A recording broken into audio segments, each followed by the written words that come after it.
Hello বংস, welcome to my YouTube channel. তো গতকাল রাতে জি5-এ পঙ্কজ ত্রিপাঠীর একটা নতুন হিন্দি ফিল্ম রিলিজ হয়েছে এবং এই ফিল্মটার নাম হচ্ছে কাগজ। এবং এই কাগজ ফিল্মটা কিন্তু সলমান খান প্রডিউস করেছে এবং সতীশ কৌশিকও কিন্তু প্রডিউসার আছে। তো সলমান খান ফার্স্ট টাইম এরকম একটা ভালো একটা ফিল্ম প্রডিউস করছে, which is a really good thing. তো হোপফুলি আস্তে আস্তে সলমান খান আরও অনেক ভালো এরকম ফিল্ম ওটিটিতে রিলিজ করবে, যেগুলো হয়তো বাজেট ইস্যুর জন্য হয়তো আসতে পারছে না। কারণ এরকম একটা বড় প্রডিউসার যদি কোনো ফিল্মের সঙ্গে যুক্ত হয়ে যায়, সেই ফিল্মটা কিন্তু আরও কিন্তু ভালো হয় এবং ফিল্মটা কিন্তু আরও সবার কাছে কিন্তু পৌঁছে যায়। তো এই ফিল্মটার স্টার্টিংয়েও কিন্তু আমরা সলমান খানের একটা ভয়েস ওভার পাবো, তিনি একটা কবিতা বলবেন। তো সেই কবিতা দিয়েই এখানে এই কাগজ গল্পটা শুরু হবে।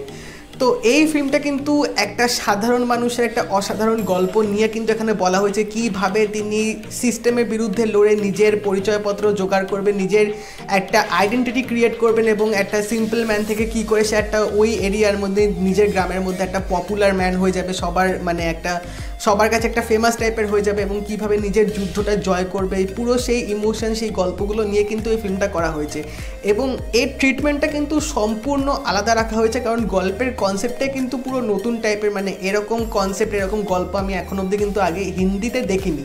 যদিও বা এটা বলছে যে বেসড অন ট্রু ইভেন্টস। এবং এই ফিল্মটার ডিরেক্টর কিন্তু সতীশ কৌশিক। তো সতীশ কৌশিক যখন ডিরেক্টর, তো একটু ফিল্ম তো অন্যরকম, একটু ভালো লাগাতে হবে। এবং তিনি কিন্তু এই ফিল্মটাতেও অভিনয় করেছে, একটা লয়ারের রোল এখানে প্লে করেছে এবং তার রোলটা কীরকম ইম্প্যাক্টফুল বা তিনি কী করবে সেটা জানতে হলে কিন্তু অবশ্যই তোমাদেরকে এই সিনেমাটা দেখতে হবে। এবং এই গল্পটা এত ভালোভাবে লেখা হয়েছে, এত হিউম্যান ইমোশনস এত ভালোভাবে টাচটা এখানে রেখেছে যে তোমাদের কিন্তু একটা অন্য অনুভূতি হবে, তোমাদের কিন্তু দারুণ লাগবে এই ফিল্মটা দেখতে। এবং এই রান টাইমটাও খুবই কম, 2 ঘন্টার কম এর ফিল্মটা রান টাইম, কিন্তু তা সত্ত্বেও কিন্তু তোমাদের এই ফিল্মটা কিন্তু একটুও কিন্তু কোথাও বোর করবে না। That's because of Pankaj Tripathi. মানে উনি একা সোলো লিড হিরো হিসেবে তিনি এই ফিল্মটা তিনি আছেন এবং তিনি নিজে কিন্তু কাঁধে নিয়ে কিন্তু ফিল্মটা ভালোভাবে কিন্তু এগিয়ে নিয়ে গেছেন এবং প্রত্যেকটা সিনে, প্রত্যেকটা ইমোশনাল মোমেন্টে কিন্তু তিনি খুব ভালোভাবে কিন্তু ফুটিয়ে তুলেছেন।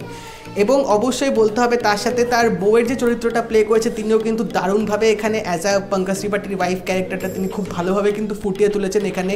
তো গল্পটা একটু করে তোমাদের বলে রাখি, গল্পটা হচ্ছে পঙ্কজ ত্রিপাঠী একটা ব্যান্ড পার্টি চালায় এবং সে তার দোকানটা একটু এক্সপ্যান্ড করবে, একটু বড় করতে চায়, যার জন্যে সে তার ফ্যামিলির কাছে যাবে, তার রিলেটিভের কাছে দলিলপত্র নেওয়ার জন্যে, যাতে সে ব্যাংকে ওটা রেখে তিনি লোন নিতে পারেন।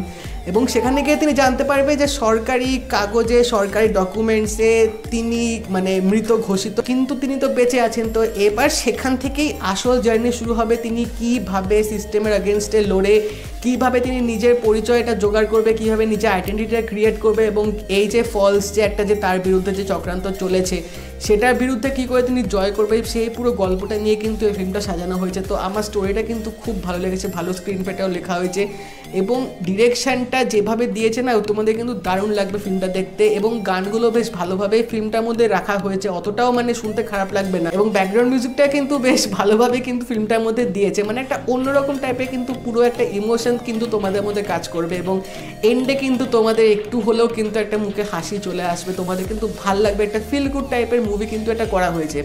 তো অবশ্যই বলতে হয় এটা কিন্তু স্টোরি, ডিরেকশন, সব স্ক্রিন প্লে কিন্তু সতীশ কৌশিক নিজেই লিখেছেন। তো মানতেই হবে তিনি খুব ভালোভাবে কিন্তু একটা ফিল্ম এখানে পরিচালনা করেছেন, একটা ভালো আমাদের ফিল্ম দিয়েছেন। এবং পঙ্কজ ত্রিপাঠী এই যে ক্যারেক্টারটা প্লে করছে, তার এত বছর লাগলো, মোটামুটি 10 থেকে 12 বছর লেগেছে এই তার বিরুদ্ধে যে চক্রান্তটা চলেছিল সেটা পুরোপুরি ঠিক করার জন্য তিনি লড়ে গেছেন সব কিছু দিয়ে। তো এই জার্নিটা কিন্তু তোমাদের দেখতে বেশ ভালো লাগবে এবং এই জার্নিটার মধ্যে তিনি অনেক কিছু বুঝবে, অনেক কিছু শিখবে। তো সেটাও তোমরা দেখতে পাবে ফিল্মটার মধ্যে। তো আমি সবাইকে রিকোয়েস্ট করব তোমাদেরকে এই ফিল্মটা দেখার জন্য। এটা কিন্তু জি5-এ অ্যাভেলেবেল হয়ে গেছে, দারুণ লাগবে ফিল্মটা, একটুও কিন্তু সেরকম তোমাদের কোথাও নেগেটিভ কিন্তু কোথাও মনে হবে না। তো তোমরা যারা গতকাল দেখে নিয়েছো আমাকে অবশ্যই জানিও তোমাদের কেমন লাগলো। আর যদি এই ভিডিওটা ভালো লেগে থাকে এটা লাইক করে দিও, শেয়ার করে দিও, চ্যানেলটা অবশ্যই সাবস্ক্রাইব করে দেবে, নোটিফিকেশন বেলটা অল করে দাও, যাতে আরও রিভিউস আপডেটস আসলে তোমরা কিন্তু সেগুলো পেয়ে যাবে।